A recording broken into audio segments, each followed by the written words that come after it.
Thank you, Mr. Speaker. Mr. Speaker, I rise in opposition to the McCosey amendment. Mr. Speaker, the Corbett gas tax increase that's included in this will set us up to have the highest gas tax in the country, Mr. Speaker. Mr. Speaker, Maryland and Virginia were mentioned, but with what they passed, Mr. Speaker, we will surpass their gas taxes, Mr. Speaker. We'll surpass California's gas tax, Mr. Speaker.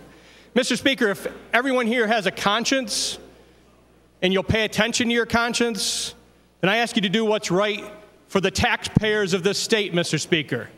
Many who are still underemployed, unemployed. Mr. Speaker, many who are now in fear of losing their health care insurance because of the Obamacare debacle, Mr. Speaker. Mr. Speaker, we have serious economic concerns in this nation, in this state, Mr. Speaker. The answer is not to increase taxes on the working men and women of this state, Mr. Speaker. Mr. Speaker, I've met with some of the folks from my district that have been advocating for the Corbett gas tax increase. And Mr. Speaker, as I have met with some of those folks, and I've talked with them about my reasons to oppose it, they didn't have good answers to respond to my opposition, Mr. Speaker, other than they need more money for their companies to continue to move forward, Mr. Speaker.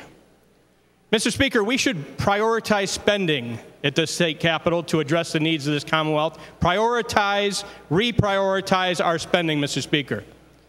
Mr. Speaker, the majority of people that I've spoken with, even those in favor of this, cannot disagree that the state government already collects enough from the taxpayers of this state to meet their core responsibilities, Mr. Speaker, including providing for their core responsibilities of dealing with the roads and bridges of the state.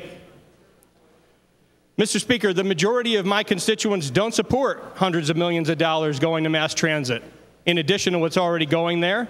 It's coming from their increased tire surcharges and increased fines and increased fees, Mr. Speaker.